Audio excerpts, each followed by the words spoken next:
Dak Prescott, CeeDee Lamb, and the Dallas Cowboys head to Denver to face Bo Nix, Pat Surtain, and the Broncos in a massive showdown. Let's start with the Denver Broncos, because are you kidding me? 33 points, tied for the second most ever by an NFL team. They put up in the fourth quarter, and they beat the Giants, the missed PAT. I know every single Denver Bronco fan at that point thought they had the game. They go right down. Bo Nix has the strike over the middle of the field. They get in position and they win the game. The Giants did everything they could to give that one up, but the Denver Broncos, they put themselves in position. They kept clawing. They kept fighting the entire day. After sort of a messy game against the New York Jets a couple of weeks ago, this one I think was a little bit of a hangover from that, just trying to get the offense rolling in the right way, but they struck when they had their chance. They had the interception, made it a 3-point game, then get the football back, take the lead. Now, what you don't like is the fact that after the Denver Broncos took the lead, Giants went right back down, and then Jackson Dart runs in for the touchdown. If I'm the Dallas Cowboys, I'm looking at the first 3 quarters of this game, and I'm saying, is there a way that we can go on the road, put up a decent enough amount of points, and then just put this team away? You're looking at what is probably the best duo of wide receivers in the NFL right now. George Pickens and CeeDee Lamb are playing as well as anyone. Now, there's some pretty good play also in that division, A.J. Brown, Devontae Smith, but the caliber of George Pickens to go up and attack the ball. That play at the end of the first half, it looked like Washington was sort of getting back in the game. Bam! Dak Prescott is a fearless quarterback right now. I don't think I've ever seen him play with this type of confidence.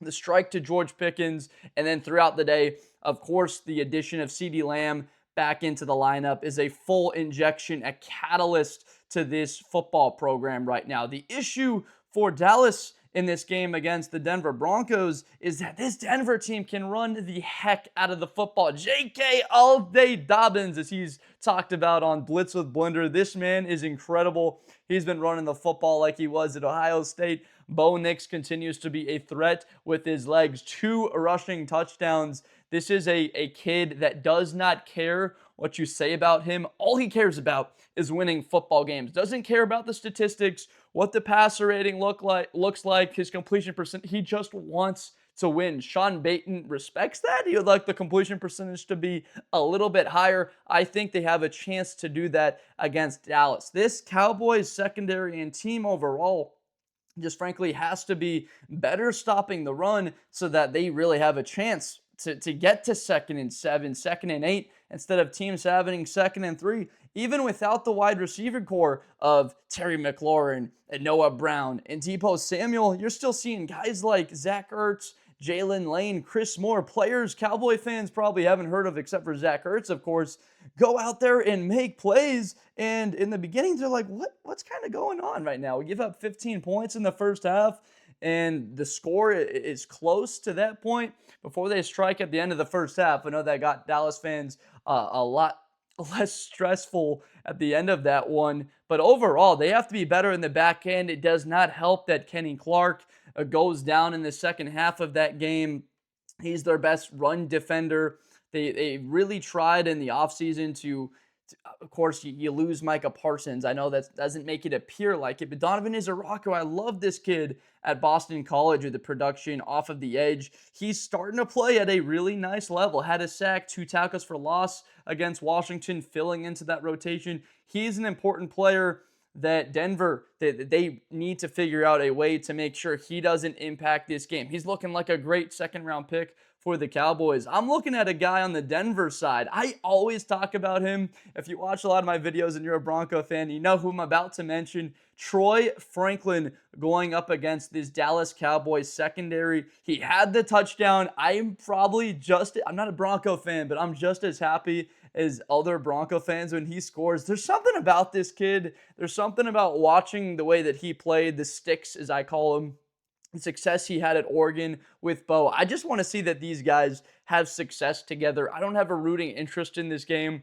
For me, it's more about seeing guys replicate what they were in college and translate to the NFL. I'm all about developing, continuing the upward trajectory, being a similar type of caliber guy you were on the level below, and then after a few years turning into a star as well as in the National Football League. Because it does happen for guys and other guys sort of sizzle out. I really want it to happen for Troy. He's had a tough time filling in a full role, right? Courtland Sutton, Marvin Mims are big options. Evan Ingram, his production. It's not like he doesn't get the targets, right? He had 10 targets on the day. Bo Nix continues to force feed him the football.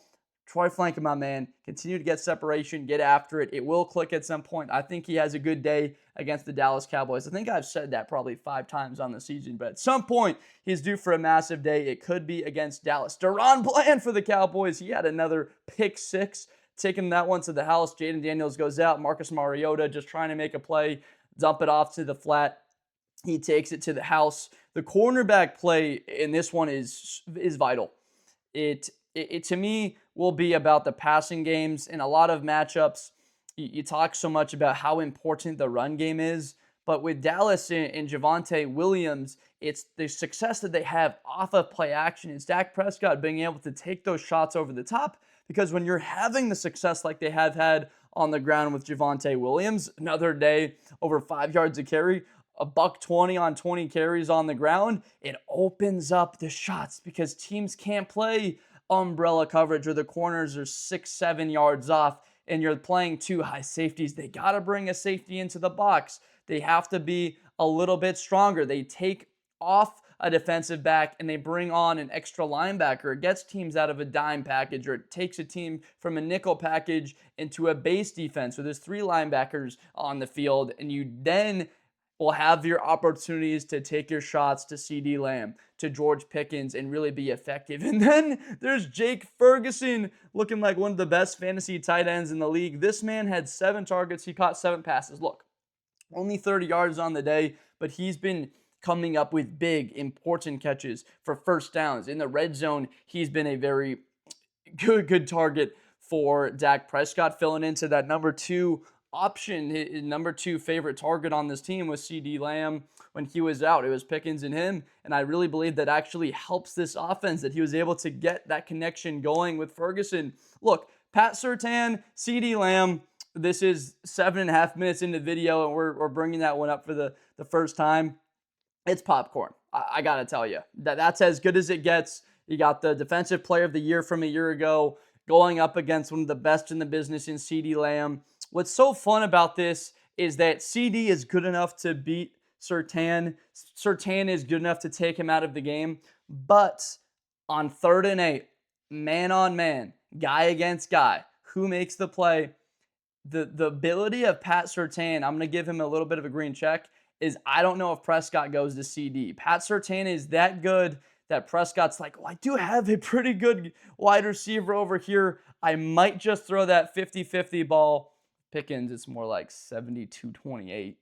But I'm throwing it maybe over there instead of against Pat Surtain. I in these games, I've just seen Pat Surtain do it too many times to really talented wideouts. Looking at what he did against Brown a couple of weeks ago, looking at what he did to Garrett Wilson overseas, it's just sick. It's sick watching this guy play. It's a highlight reel. People aren't even throwing at him, and you're looking at the textbook coverage, physical, the length, the ability to come down and tackle. It's as good as anybody we've seen in the last 5 years in the league at this position. He looks to me like a prime Jalen Ramsey with just a little bit more burst. That's really what it looks like to me. And when he goes up against this Cowboy receiving core, because he will line up against George. It's not just going to be a shadowing day. If he's really attacking that Denver Broncos secondary, which again, they gave up 280 yards and 3 touchdowns to Jackson Dart through the air without Malik Neighbors, right? Malik Neighbors not a part of that core. The Cowboys knew about Neighbors and his capability. It was Bellinger, it was Johnson, it was Wan'Dale Robinson for New York having that success. So against a better receiving core, certainly looks like Dallas will have their chances. It's a bit of a concern right now for the Broncos, but the thing that can mitigate a great passing attack is sacks. The Denver Broncos' ability to get after the quarterback, Benito, off the edge, it's marvelous. It really is. There's 30 different words you could use to describe it.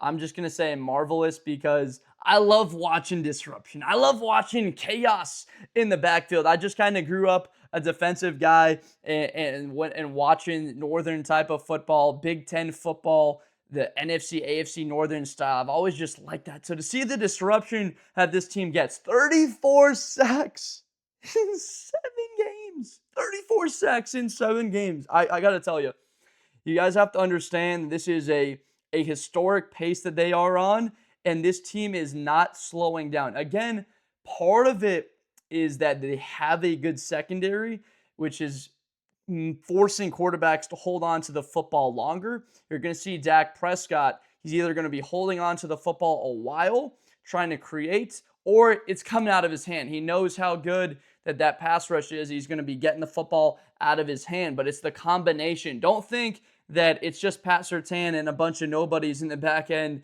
in the defense. Hufanga is a bona fide all-pro coming over for the San Francisco 49ers. He's a monster. Dre Greenlaw, seeing him on the field, that was fantastic for me. I love Dre Greenlaw.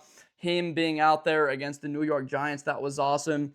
This team is playing with such confidence. The Buckeye, Jonathan Cooper, I think he's got 5 or 6 sacks on the season. There's so many different players that are getting after the quarterback and doing it early and often. It's not just on third down. This team has more ability to get the early down pressures as anyone. It's like, all right, we just got a 15-yard gain, 1st and 10 at the midfield, and bam, 6-yard sack, puts you off schedule just when you were feeling good about a drive getting established, and they have that ability to do it. It's hard for me to pick against the Denver Broncos. They're at home.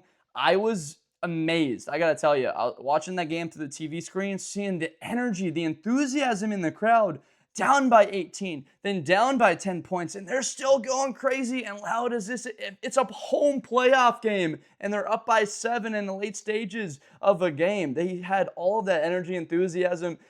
All the attention always goes to the Seattle Seahawks, Kansas City Chiefs, but Arrowhead, man, that place is fantastic, but I just don't know. Mile high in power, like Denver just does it something at a different level there. It is on another level because it's a mile up in the sky having to play that, but also just the fan enthusiasm and energy. That's something that's important for me. I love those passionate fan bases that can have an impact on a game. I'm not picking against the Denver Broncos, not with the way Bo Nix seemingly has an ability to play a poor game and still win, ability to be playing well and come up with the clutch plays. This receiving core is good. The offensive line throughout the season, they've been fantastic. Only 8 sacks allowed. Got to give those guys up front credit for that. 7 games, 8 sacks allowed. On pace to have less than 20 sacks overall on the season. That's tremendous. This defense, I'll tell you, when you have the complementary style, and especially you'll see it, Cowboy fans. Look, I think Dak Prescott can have a day where he has over 300 yards, throws 2-3 touchdowns, but the pressure that they bring, and now you're seeing Jahdae Barron, right? He's been able to be on the field at times in certain packages. I want to see him get on the field. He was so dominant at Texas. The complementary style of getting pressure on the quarterback, but also holding up in the back end, forcing a quarterback to get the football out quicker than they want to, forcing a quarterback to hold the football longer than they need to because guys just aren't getting open. Cannot tell you how important that is for a defense. And then as well as an offense, simply just getting more possessions, the time of possession category, having the ability to sustain drives, have their offense there. And then this team is built to be playing from behind, ahead, tie game. It doesn't matter what the score is. Denver just feels like if they stay in the game long enough that they're just going to come up and beat you. Look, they have a loss to the Chargers and to the Colts. The game against the Colts, they won. It was just on the penalty there. I got a lot of faith in Denver in this one. I got nothing against the Dallas Cowboys. Frankly, I'm really high on them. This is just a tough matchup for them going up against a team that has answers. You ask about what can Denver do to stop these guys? Well, they can get after the quarterback. They've got a corner that can go man-to-man on one of your top 2 wideouts, and then they can rotate the coverage. That's the thing. If you face a Jefferson and an Addison, Teams don't have a shutdown corner that can take away A.J. Brown, and then you are fine to double Smith. The Broncos can do that. They put Pat Surtain on, let's just say, George Pickens. They can double cover. They can cloud and then have a safety over the top to cover CeeDee Lamb. They can do that. Not many teams have the simple personnel to be able to do that and to be able to do that at this type of a level. So that's why I've got the Denver Broncos as an absolute bona fide contender right now in the AFC. I think that the Denver Broncos win this game 31-27. Believe that it's close. You see high level of play. Denver's a 2.5-point favorite as I'm recording this video. Believe if they cover that spread, get the win at home. The Cowboys, it's not a must-win game, but it also is. At some point, this team has to get off the mat fully and back over 500 on the season if they really want to be a contender in the NFC East or in the NFC to be a contending team. They're going to have to at some point get over 500 and start stacking even more wins together. So I got Denver with the win. Let me know down below in the comments what you think. Do you think the Cowboys pull off the upset on the road, or you like Denver in this game? Thank you for watching this Blitz with Blender video. I am Josh Blender. Please subscribe for more content in the future. We're barreling towards the middle part of this season. The back end of college football is so fun to break these down. Continue to do that. So thank you so much for watching. If you have not already, please subscribe for more content, and I will see you guys next time.